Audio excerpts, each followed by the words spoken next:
저희가 지난주 고난 주간 기도회를 했죠. 그리고 부활절 이렇게 해서 이제 지난주 주일이 지났습니다. 그 전에 저희가 무엇을 낳을까라는 4번의 설교를 했거든요. 그리고 오늘은 그 설교를 이어서 마지막 5번째 말씀을 나누고자 합니다. 아마 다 잊어버렸을 것 같아서 요약을 잠깐 하고 시작을 하죠. 무엇을 낳을 것인가 첫 번째 주간에는 소망을 낳아야 한다고 말씀을 드렸습니다. 너무 뻔한 대답인데 이 방향성이 중요하다고 말씀을 드렸죠. 이때 소망은 분열과 차별, 이기심을 낳는 걸 말하지 않습니다. 그러니까 소망 안에 이기심이 들어가면, 소망 안에 분열, 차별이 들어가면 소망이 아닙니다. 그러니까 기독교에서 요즘 말하는, 교회에서 말하는 차별 충만한 소망, 이건 진짜 큰 죄악입니다. 여기서 말하는 소망은 나만 즐기는 것, 내 편의 소망을 말하지 않습니다. 특히 조심해야 할 게 있습니다. 교회가 좋은 생각을 가지고 소망을 품을 때 신자만을 위한 소망을 품을 때가 있습니다. 이것도 경계해야 됩니다. 예수님이 이 땅에 오셔서 품었던 소망, 우리에게 가르쳐줬던 소망은요, 세상을 위한 소망입니다. 그러니까 교회도 위하지만 세상도 위해야 되는 겁니다. 세상은 빼버리고 교인만 위하는 소망은 소망이 아니라는 거죠. 한국교회가 놓치고 있는 부분입니다. 두 번째가 무엇을 낳을 것인가? 우리 교회 입장에서는 네트워크형 교회, 아마 처음 들은 분들은 이게 뭐야 이렇게 생각할 건데 저희로서는 많이 고민하고 있는 부분입니다. 전에 김종일 목사, 동네작은교회 김종일 목사가 와서 이런 얘기 우리한테 전했죠. 사과나무의 열매는 사과만이 아니라 뭐라고요? 사과나무라고. 그러니까 사과나무가 사과만 열면 이게 시간이 지나면서 그 품종, 그 나무도 노쇠해집니다. 그래서 나중에 가면 열매가 줄어든답니다. 그래서 이제 사과 농부는 사과를 이렇게 매년 수확하면서 다음 사과 나무를 어떻게 할지에 대한 고민을 하게 돼 있습니다. 적정 시절에 베고 새로 심고 그래서 사과나무가 더 커가고 그런 것처럼 사과나무의 열매는 사과만이 아닙니다. 사과나무도 사과나무의 열매가 돼야 된다는 거죠. 네트워크형 교회라 또는 네트워크형 아둘람이라는 것은 사과만 낳겠다는 뜻이 아니라 사과나무도 낳아야 한다는 이야기를 하는 겁니다. 예인교회가 교회면 신자 한 명 한 명이 늘어나는 교회가 돼야 되겠죠. 그들이 거듭나고 세례받고 그래서 하나님의 사람으로 살고. 근데 하나 더 나가야 됩니다. 예인교회가 교회를 낳아야 합니다. 그게 이제 분립이었는데 우리 입장에서 분립은 많이 어려운 문제가 되어 있는 게 사실입니다. 그래서 저희가 논의한 게 네트워크형 아둘람인데 이 아둘람이 우리와 네트워크를 유지하는 상태에서 자그마한 교회 속의 교회로 낳는 그런 일을 하자는 거죠. 그게 두 번째 주에 나눴던 이야기입니다. 세 번째는 지금의 아둘람 모두가 지금의 아둘람을 넘어서야 한다고 말씀을 드렸습니다. 교회가 발전하고 교회가 나아지는 것은요, 목사의 설교가 나아지고 인원이 늘어나는 뜻이 아닙니다. 목사가 아무리 설교를 잘해도 인원이 아무리 늘어나도 교회 안에 식구들이 좀 더 나아지지 않으면 더 좋은 쪽으로 가지 않으면 또 아둘람이 지금의 아둘람을 넘어서지 않으면 소망이 없는 겁니다. 우리의 아둘람이 지금 모습에 만족하지 말고 더 세상을 위해서 뭘 할지에 대한 이야기를 하는 것, 이게 우리가 나아야 할 것입니다. 네 번째가 교회이기 때문에 정말 놓치지 않아야 될 것 하나 기억하자고 말씀을 드렸습니다. 그게 무엇이냐면 세상은 지도자의 리더십에 의해서 뭘 낳기도 하고 가기도 하지만 교회는요, 그 지도자가 성령님이십니다. 여러분 잊지 마십시오. 목사가 아닙니다. 성령의 이끄심에는 간혹 목사가 방해도 됩니다. 성령의 역할을 목사가 하는 경우도 많이 있습니다. 목사의 관심사가 선교면 선교하는 교회가 되고 목사의 관심사가 교육이면 교육하는 교회가 되고 심지어 목사의 관심사가 찬양이면 성가대가 10여 개가 있는 교회가 되더라고요. 그건 말이 안 되는 겁니다. 목사의 관심사 또는 교회에 주동하는 세력의 관심사가 아니라 성령의 이끄심이 중요합니다. 그 네 번째 설교를 드리면서 이 이끄심을 바울이 매우 독특하게 설명했다고 말씀을 드렸습니다. 기억나시는 분도 있고 아닐 수도 있는데요. 같이 보시죠. 빌립보서 2장 12절에서 14절입니다. 읽겠습니다. 그러므로 나의 사랑하는 자들아, 너희가 나 있을 때뿐만 아니라 더욱 지금 나 없을 때에도 항상 복종하고 두려움과 떨림으로 너희 구원을 이루라. 너희 안에 행하시는 이는 하나님이시니 자기의 기쁘신 뜻을 위하여 너희에게 소원을 두고 행하게 하시나니 모든 일을 바울이 밝힌 성령은 초기에는 뭐였냐면 아주 엄청난 빛이었습니다. 그가 다메섹으로 예수 믿는 사람들 잡아 가두기 위해서 가던 길에 빛을 만났죠. 그 빛은 바울의 눈을 어둡게 만들었습니다. 한 걸음도 이동할 수 없게 만들었습니다. 그리고 그는 그때부터 자기에게 찾아온 빛으로의 주님, 부활의 주님에 대한 그 메시지를 하나하나 받아들이기 시작합니다. 그런 그가 강렬하게 체험했던 성령을 체험하고 시간상으로 한 30년 정도 흐르고 난 다음에 그 이후에 빌립보서라는 책을 쓰게 되는데 그 경험 이후에 있었던 일들을 나누는 겁니다. 근데 그는 그때 강렬한 불의 역사, 성령의 역사에 대한 이야기를 하지 않고 성령을 뭐라고 얘기하냐면 너희에게 소원을 두시는 분이라고 얘기합니다. 강렬했던 사건을 넘어서서 그 강렬히 남긴 진짜 흔적, 주어진 것, 그거를 소원이라고 말한 겁니다. 물론 조심할 게 있습니다. 사람의 욕망이 어린 소원, 교회도 똑같죠. 목사의 자기 욕망, 그런 걸 말하는 게 아니라 성령이 그를 이끌기 위해서, 그 교회를 이끌기 위해서 주신 소원을 말하는 겁니다. 하나님은 여러분에게 소원을 주십니다. 그 소원을 통해서 성령의 이끄심을 주시는 겁니다. 신자는 그 소원이 내 욕심이 아니라 하나님이 허락하신 이끄심이라고 발견되면 그 길로 따라가야 됩니다. 나이가 적고 많고 의미가 아닙니다. 있으면 있는 대로, 없으면 기다림으로 하는 게 신앙입니다. 그 있으면 있는 대로 가고 없으면 기다리는 것을 빌립보서 2장 14절은 이렇게 표현했습니다. 모든 일을 원망과 시비 없이 하는 거라고. 경쟁하는 거 아니란 얘기입니다. 1등, 2등, 3등 하는 거 아니라는 얘기입니다. 자기에게 맞는 알맞은 속도로 자기에게 허락한 성령의 소원을 그 이끄심을 따라서 이루는 삶, 그게 신앙이라는 거죠. 이게. 그걸 좀 더 근원적으로 표현한 게 이사야입니다. 이사야서 55장 1절 같이 읽겠습니다. 오 너는 모든 목마른 자들아 물로 나오라. 돈 없는 자도 오라. 너희가 와서 사 먹되 돈 없이 값 없이 와서 포도주와 젖을 사라. 이때 목마름은 사람 모두가 갖고 있는 근원적인 목마름을 말합니다. 이 말은 이런 말이 됩니다. 하나님은 신자에게도 소원을 두시지만 사람 모두에게도 목마름을 주신다는 겁니다. 이 목마름이 신자의 소원, 이끄신 성령님이 남겨주신 소원과 연결되는 겁니다. 이 말을 좀 다른 말로 표현했을 때 거룩한 부담감, 거룩한 목마름 이렇게 표현했습니다. 내 안에 있는 욕구 불만이 아니라 내 안에 있는 하나님이 말씀해 주시는 거룩한 부담감이라는 거죠.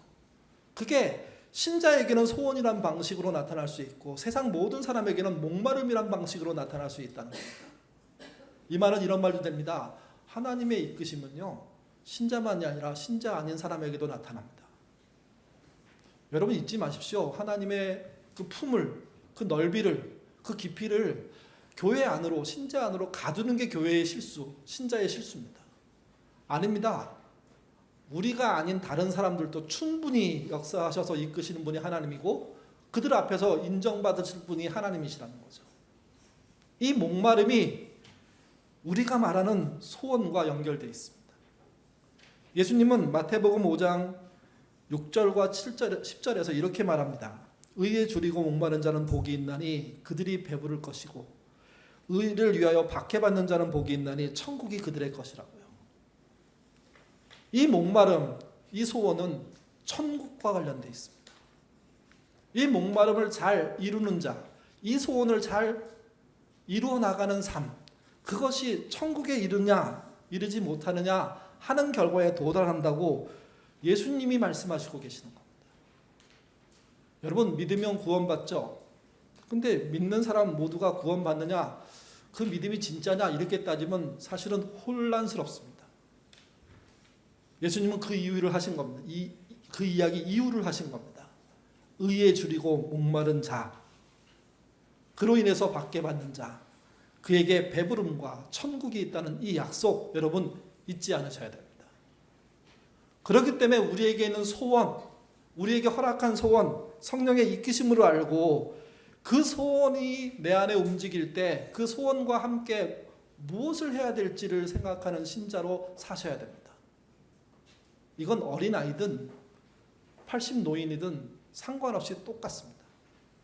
하나님은 똑같이 역사하시고 똑같이 일하시는 분이기 때문에 그렇습니다. 오늘 본문은 이런 맥락에서 중요한 인물이 한 명 등장합니다. 그의 이름은 갈렙입니다. 당시 이스라엘은 가나안 전쟁을 적당히 마무리하고 싶었습니다. 5년 넘어서 이제 6년 차로 들어가는 그 긴 전쟁, 하면 할수록 힘들죠. 근데 또 잘해볼 의지도 그들에게 없는 겁니다. 모두가 끝내겠다고 얘기할 때 갈렙이 갑자기 모세를 통해서 하나님이 나에게 준 소원이 있다 하는 이야기를 처음 하게 됩니다. 그리고 그 소원 이루게 해달라고 여호수아에게 허락을 요청합니다. 여호수아서 14장 12절 읽겠습니다. 그날에 여호와께서 말씀하신 이 산지를 지금 내게 주소서. 당신도 그날에 들어가셨구나. 그곳에는 아낙 사람이 있고 그 성읍들은 크고 견고할지라도 여호와께서 나와 함께 하시면 내가 여호와께서 말씀하신 대로 그들을 쫓아내리다 하니. 갈렙 입장에서 가나안 정복 정체를 지켜봤더니 이건 이제 끝났다라는 판단이 생긴 겁니다.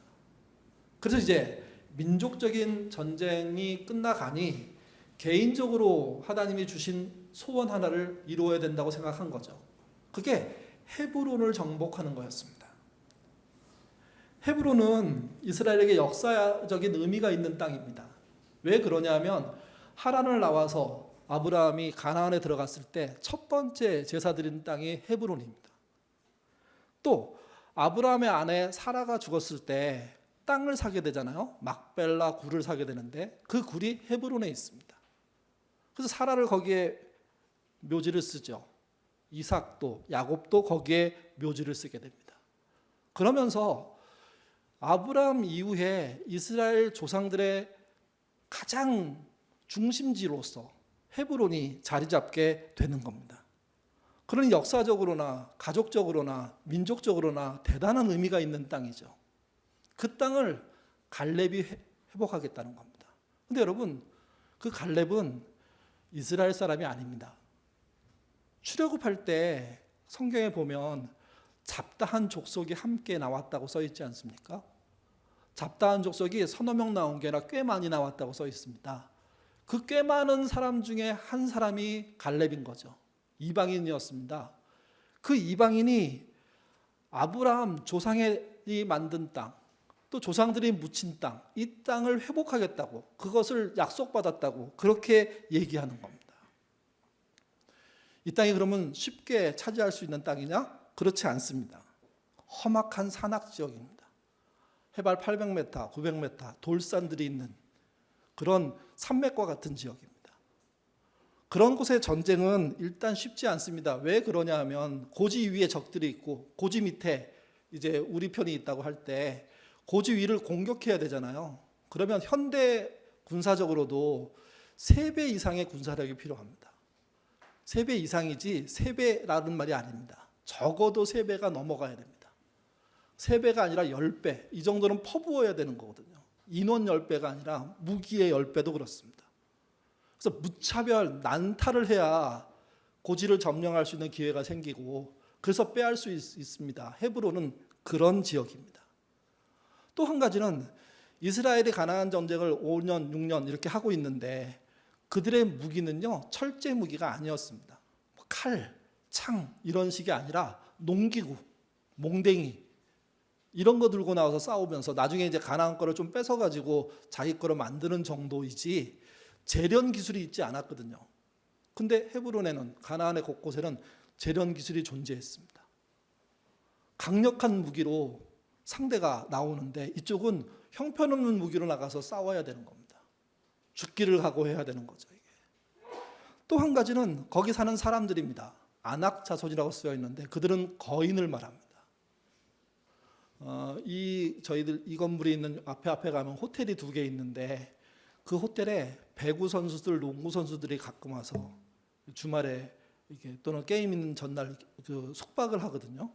그분들이 이렇게 쉬는 시간에 이쪽으로 나와요. 그러면 한 190 넘는 사람 진짜 크더라고요. 걷는 거 죄송한 표현이지만 어슬렁어슬렁 오는데 약간 겁나요. 그래서 저는 전에 어느 팀의 여자 선수 2분이 이쪽 스타벅스에 커피 마시러 쫙 오고 스타벅스로 들어왔는데 천정에 닿을 것 같은 느낌이 확 들 정도거든요. 90만 돼도 굉장히 큰데 근데 90을 거인이라고 표현하지 않잖아요. 사실 2m 육박하고 넘어가는 사람이 흔하게 있을 때 거인 민족이라고 하지 않습니까? 안악이 그런 민족입니다. 그들이 높은 고지에서 철제 무기로 무장한 상태에서 아래를 향해서 공격하면, 방어하면 이겨내기 쉽지 않은 전쟁입니다. 그거를 누가 하겠다고 얘기하자면 갈렙이 하겠다고 얘기하는 겁니다. 갈렙이. 허락해달라고. 아무리 생각해도 쉽지 않은 전쟁을 하겠다는 그 이유, 그게 명확하게 하나님의 뜻이 아니라면 개인 욕심치고는 너무 큰 욕심인 거죠. 오히려 거꾸로 전멸당할 수도 있는 건데. 전세로 따지면 말도 안 되는 건데 결국은 이기게 됐다는 것은 성경의 이야기를 흐름을 따라 보면 결국 하나님이 도와서 이기게 되는 거거든요. 그 전쟁을 갈렙이 한다는 겁니다.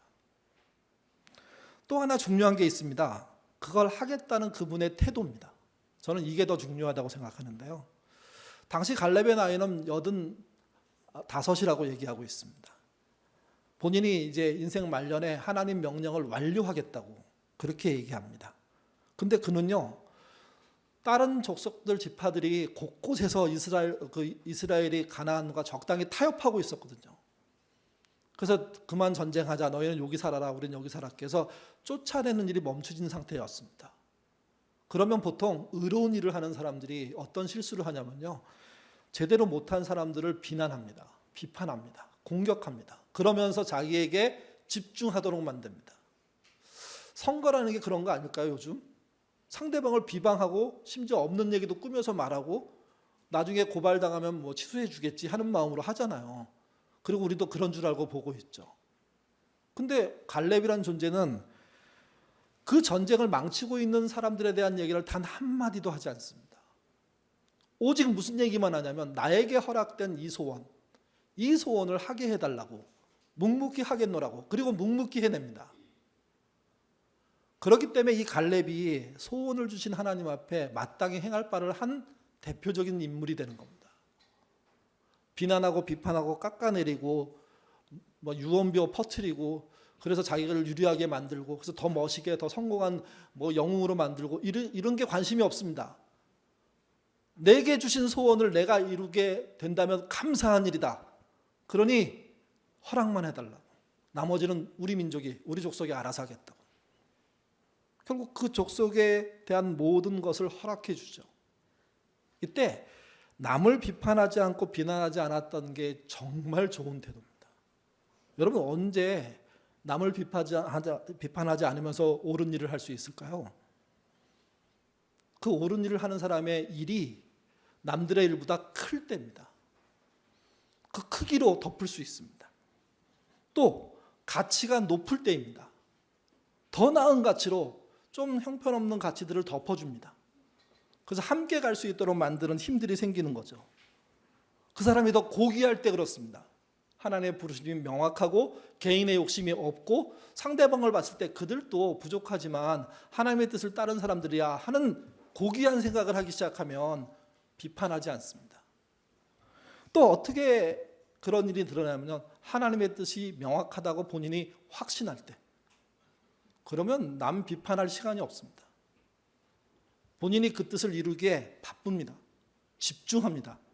그리고 내가 좀 평상시에 나쁘게 생각했던 사람들도 하겠다고 하면 길을 열어주고 함께 할 수 있도록 만들어서 결국 자기 혼자 영광을 차지하는 것으로 끝나지 않도록 만들어냅니다.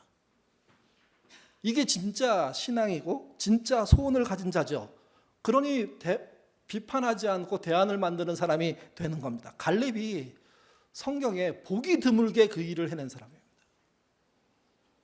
이런 사람을 세상은 난세의 영웅이라고 말합니다. 근데 성경은요 그렇게 표현하지 않습니다. 난세의 영웅이 아니라 성령이 주신 소원에 응답한 신자일 뿐입니다. 드러나기로는 여호수아가 더 유명하고 다른 유명한 신자가 있지만 갈렙만한 신자가 있을까 생각해보면 생각할수록 그분 참 대단하다. 그분이 한 일이 무엇이냐? 성령에 이끄신 그 소원을 묵묵히 모두와 함께 하려고 했다는 거죠. 그래서 갈렙이라는 인물을 좀 주목하자는 겁니다. 우리 교회가 무엇을 낳을지 생각할 때 신자에게 소원이 주어질 때 몇 가지 생각해 볼 게 있습니다. 첫 번째, 성령은 특별한 사람에게만 소원을 주느냐? 아니라는 겁니다. 성령의 이끄심은 지난번에 말씀드릴 때 보편적이라고 말씀드렸습니다. 누구에게나, 심지어 믿지 않는 사람들에게도 역사하시는 분이 성령님이십니다. 그렇기 때문에 여러분 이렇게 생각하셔야 됩니다. 나는 특별하지 않지만 나에게 소원을 주신 주님이 계시다면 그 소원이 어느 날 내 안에 일어나기 시작할 때 우리는 그것은 특별한 사람들이 하는 것이야 하고 내버리는 게 아니라 그 소원에 집중하고 따라가셔야 된다는 겁니다. 그러면 이런 걸 보게 될 겁니다. 합력하여 선을 이루는 걸 보게 될 겁니다.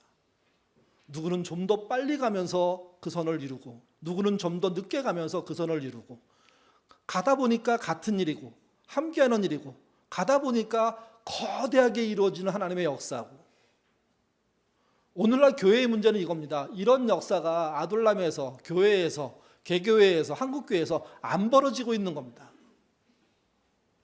다들 각 교회 담임 목사의 욕망에 쫓아가는 모습이 너무 많으니까 성도들도 자기 욕망에 쫓아 선교하고 자기 욕망에 쫓아 교회 일을 하니까 정치에 나서고 경제활동을 하니까 여러분 그렇지 않습니다. 여러분에게 평범하지만 일어나는 하나님의 소원 그런 게 느껴지면 거기에 경청하려고 귀를 대셔야 됩니다. 들여다보셔야 됩니다. 성령의 역사는 보편적이기 때문입니다.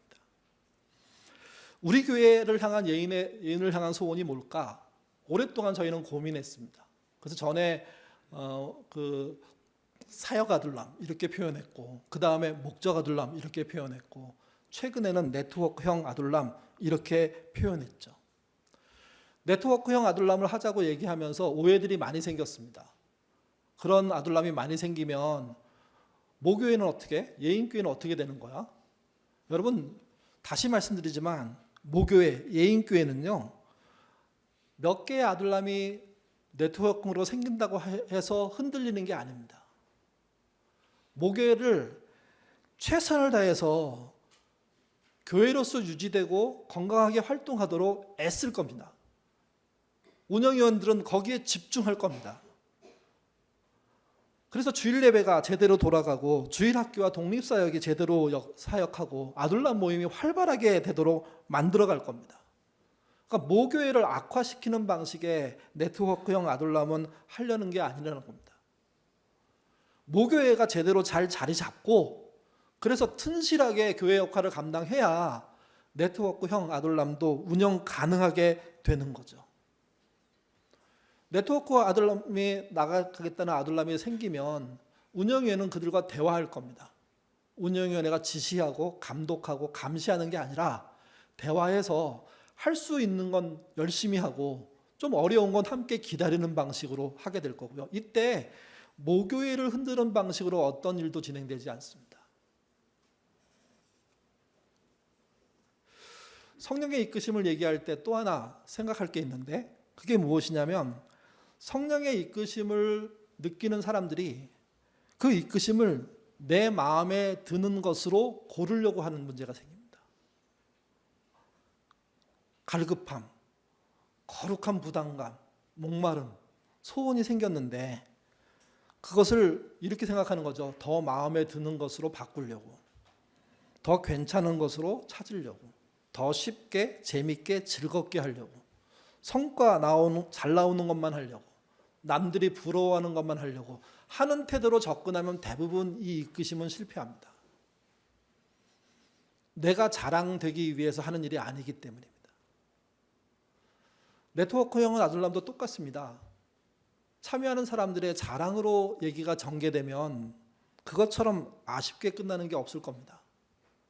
그게 아니라 그 부담감을 제대로 찾기 위해서 도전하면 그때부터 길이 열리는 거죠. 또 한 가지는 네트워크형 아들람을 하려고 할 때 여러분이 놓치지 말아야 될 것은요, 교회가 목사에게 의존하는 것을 더 높여져서는 안 된다는 겁니다. 우리가 계속해서 민주적인 교회 하자고 얘기했는데 목사 의존도를 낮추자는 거죠. 목사가 사라지는 거 아닙니다. 목사는 제 역할을 열심히 할 겁니다. 최선을 다해서 은퇴할 때까지 정말 열심히 할 겁니다. 근데 그렇다고 해서 목사의 꿈을 이루는 일을 하는 게 아니죠. 교회는요, 신자는요, 여러 가지 목표가 있지만 그 중에 한 목표가 신앙의 자립입니다. 여러분이 저 없이, 목사들 없이, 교육자들 없이, 좀 더 넓게 말하면 섬김이 없이 홀로 예배드릴 수 있는 존재가 되고 홀로 하나님의 소원을 이해하는 존재가 돼야 되고 그 뜻을 쫓아가는 존재로서 자립하셔야 됩니다. 그렇게 되는 신자들이 많아져야 되는 거예요. 그 신자들이 목사를 무시해도 된다 이런 뜻이 아니죠. 목사와 함께 연대해서 연합해서 교회를 목사 홀로 가족의 소유가 아니라 함께 교회를 운영하는 일들에 참여하는 게 필요하다는 겁니다. 그래서 성령의 이끄심을 고르시면 안 됩니다. 유리한 대로 몰아가서면 안 됩니다. 목사의 의존도에 의해서 그게 성령의 이끄심이라고 착각해서도 절대로 안 됩니다.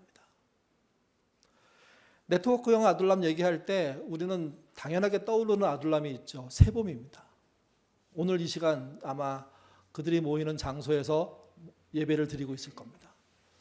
자체적인 예배를 2번 드리고 함께하는 예배를 2번 드리는 방식으로 운영위원회가 협의를 했습니다. 근데 이거는 뭐 이전부터 해오던 거고요. 여기 참여하면 우리 예배를 드리고 그쪽 가면 자기 예배를 드리는 게 아닙니다. 지금 그들이 한 장소에 모여서 예배를 드리고 있는데요. 유튜브로 우리 예배를 똑같이 같이 드리고 있습니다. 그리고 난 다음에 예배가 끝나면 식사하고 바로 그 자리에서 2시간 정도의 아둘람 모임을 진행합니다. 또는 3시간도 되고요. 충분히 나눕니다. 바로 여기서 했던 이야기를 아마 저희들 이렇게 여기 복도에서 예배드리는 아둘람들 2시간 하기 굉장히 쉽지 않거든요. 1시간 해도 막 되게 힘들 건데 조명도 안 좋고 공기도 안 좋고 막 그러니까 거기는 2-3시간 합니다. 2-3시간. 그래서 한번 모이면 5시간에서 6시간 정도 모임을 하고 밀도 있게 교제도 하고 그리고 해야 될 일 논의도 하는 거죠. 이게. 그러니까 우리와 다른 예배를 드리는 게 아니라 같은 예배를 다른 공간에서 드린다고 생각하셔야 됩니다. 유튜브 채널로 이렇게 누르면 한 개죠. 근데 그 안에 20명이 있습니다. 20명이 한 채널을 이용하면서 예배드리고 아둘람 모임하고 논의하고 기도해야 하고 그리고 일주일을 시작하는 걸 하는 겁니다. 그러면서 뭘 찾냐? 그들에게 주어진 소원을 찾아가는 거죠. 세봄은 둘로 나뉠 겁니다. 그래서 2개의 저희들 네트워크형 아둘람이 생길 가능성이 높습니다. 아직 완료된 게 아니기 때문에 이렇습니다. 이렇게 말씀드리기는 어렵지만 그 방향으로 가게 될 겁니다. 소원이라는 게 왜 중요할까? 우리 찬양 중에 내일이는 남 몰라요 라는 찬양이 있습니다. 같이 1절인데요. 읽어볼까요? 읽겠습니다. 내일이는 남 몰라요. 하루하루 살아요. 행복이나 고행도 내 뜻대로 못해요. 험한 이 길 가고 가도 끝이 없고 고뇌해요. 주님 예수 팔레미사 내 손 잡아 주소서. 내일일은 남 몰라요. 장래일도 몰라요. 아버지여 날 붙드사 평탄한 길 주옵소서. 오래된 찬양이긴 하지만 그때 찬양이 나오고 지금까지 잘 불려지는 흥얼거리게 되는 찬양 중에 하나입니다. 이 찬양은 사실은 그 당시로 치면 시대에 앞선 찬양이었습니다. 무슨 말이냐면 이 찬양들이 나왔을 때 교회나 사회에 여러 가지 화두가 뭐였냐면 꿈을 가져라, 희망을 가져라, 소망을 가져라, 이런 내일이 있다, 이런 얘기를 엄청나게 할 때입니다. 근데 여러분, 내일을 기대하고 꿈꾸며 살아가는 사람들이 내일이 왔는데 하나도 밝아지지 않고 계속 어렵고 저 스쳐가다 보긴 했지만 7년 동안 취준생으로 살고 이런 식의 삶들을 사는 크리스찬들이 늘어나니까, 야, 우리에게 꿈이 혹시 희망 고문 아니야? 하는 역질문이 생긴 겁니다. 교회가, 사회가 희망팔이 한다고, 유리천장 뚫고 올라가는 일을 한다고, 결국 유리천장에 막혀서 아무것도 못한다고, 남자든 여자든 이 사회에 살아가는 많은 사람들, 교회에 살아가는 많은 사람들이 벽을 느끼고 천장을 느끼고, 그리고 더 이상 못 가는데 교회가 희망, 소망, 비전, 꿈 계속 밀어붙이는 거죠. 이게. 그때 이 찬양을 한 번만 들어본 사람이라면요, 갑자기 이 찬양이 굉장히 의미가 있는 거구나. 왜? 내일이는 뭐가 되는지 모르겠다. 이게 솔직한 고백이라는 이야기인 거죠. 그래서 이때부터 오늘을, 지금을, 허락된 오늘을 성실하게, 행복하게 자기를 칭찬하면서 긍정적으로 살자는 이야기들이 시작된 거죠. 문제는 이겁니다. 그런 오늘의 긍정성이 지금은 또 너무 과한 겁니다. 그래서 어떻게 돼버렸냐면 내일의 꿈도 없고 오늘의 긍정도 쉽지 않은 상황에 내몰린 거죠. 다시 이제 이야기의 화두를 바꿔야 됩니다. 내일은 꿈이 없고 오늘의 긍정적인 상황도 너무 힘들고, 그래서 모래라는 이야기, 글피, 그 글피라는 이야기를 얹으면서 내일은 캄캄하지만 그 너머를 봐야 된다. 꿈이 다시 필요하고 그 꿈을 이루는 삶을 살아야 된다. 그런 의미에서 오늘을 행복하고 성실하게 살아가는 신자의 삶들을 찾자 하는 이야기를 하게 된 겁니다. 우리도 똑같습니다. 예인교의 미래는, 내일은 캄캄하지 않습니까? 아마 우리가 복사골 문화센터에만 있었어도 이런 얘기 안 했을 겁니다. 그래도 우리는 괜찮은 모습이야. 근데 여러분, 우리는 지금 사실 이 공간에서, 이 공간의 주인이 나가주세요 이러면 어떻게 해야 될지 모르는 상황으로 빠집니다. 어떤 분들은 150평 얻어갖고 크게 한 자리에 다 모입시다. 그리고 우리가 지금 돌리고 있는 헌금들 다 이렇게 해보면 이자 다 낼 수 있고 교회 유지할 수 있다고. 그러면 문제가 생깁니다. 우리가 교회에서 하던 일은 못합니다. 이자 내는 교회로 갇혀버리는 거죠. 그렇다고 해서 이 모양 그대로 있을 수도 없습니다. 뭔가 길을 찾아야 됩니다. 저도 길은 잘 모르지만 그것을 위한 기도 여러분 아낌없이 하셔야 되고, 하나님의 은혜로 복사골 문화센터 같은 곳이 나타나면 더 좋고, 그것 아니지만 다른 길들을 찾아야 된다는 거죠. 그 다른 길을 찾자는 게 네트워크형 아둘람을 해보자는 겁니다. 우리의 아둘람 몇 개가 우리와 같은 시간대에 다른 곳에서 유튜브로 같이 예배드리고 더 깊은 대화를 하고 세상을 위한 역할을 감당하면 한 자리에 모이지 않아도 되지 않겠느냐, 모교회가 유지되면서 되지 않겠느냐, 그 얘기를 하는 거죠. 이게. 현실에 안주한 사람들을 향한 주님의 말씀은 대단히 날카로운 말씀이 있습니다. 누가복음 12장인데요. 어리석은 부자가 엄청나게 부를 축적하고 난 다음에, 야, 창고가 더 필요해, 더 짓겠다고 하자 예수님이 뭐라고 하십니까? 오늘 밤에 내 영혼을 내가 찾아가면 너 어떡할 거냐? 이 어리석은 자야. 세상의 크기와 넓이로는 어떤 대안도 소원이 되지 않는다는 이야기를 주님이 하시는 거죠. 그래서 우리도 이제 캄캄한 내일을 넘어가는 꿈을 꿔야 됩니다. 현실을 성실하게 살지만 내일은 캄캄하고, 그래서 그 내일을 넘어서는 모래, 글패에 대한 소망들을 가져야 됩니다. 이혜령 선생이 자주 반복한 이야기 있습니다. 글씨체가 읽기에 약간 낯선데요. 마지막으로 같이 읽고 말씀을 마치도록 하죠. 읽겠습니다. 항상 우리는 위기 속에 지내왔어요. 한국인들은 내일은 이야기를 안 해요. 모레를 이야기하는 사람들이에요. 생각해 보세요. 한국어에는 내일은 없어요. 내일은 순수한 말이 아닌 한자예요. 관념적으로는 있었지만 일상 영어는 없었던 거예요. 하지만 모래, 글피, 그 글피는 순수한 말이에요. 우리는 먼 미래를 이야기하는 민족이에요. 가장 어두울 때 새벽이 오는 거예요. 내일이 어둡기에 남들이 못 보는 모래, 글피, 그 글피를 생각했던 민족이잖아요. 그 힘으로 광활한 대륙 끝에서 제 옷 입고 제 언어 가지고 제 문화 가지고 당당하게 나라를 유지한 거예요. 늦지 않았어요. 당장 내일이 어둡다고 해도 모레는 있으니까. 여러분, 우리의 미래든 대한민국의 미래든 당장 내일은 캄캄합니다. 선거철이니 더 그러겠죠. 근데 여러분, 내일이 캄캄하다고 해서 모레를 포기할 수는 없습니다. 더 나아가야 하는 미래를 포기할 수 없다는 이야기입니다. 미래를 책임지는 행동은 갈렙처럼 해야 됩니다. 눈앞에 보신 자기에게 주어진 소원을 이루겠다고 뛰어드는 그 용기, 이게 필요합니다. 네트워크형 아둘람은 그런 의미에서 격려해 줘야 됩니다.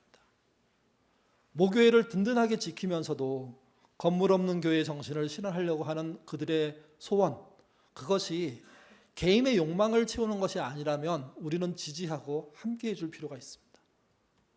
그게 우리의 교회를 세상을 여는 교회로 더 확대할 수 있는 기회이기 때문입니다.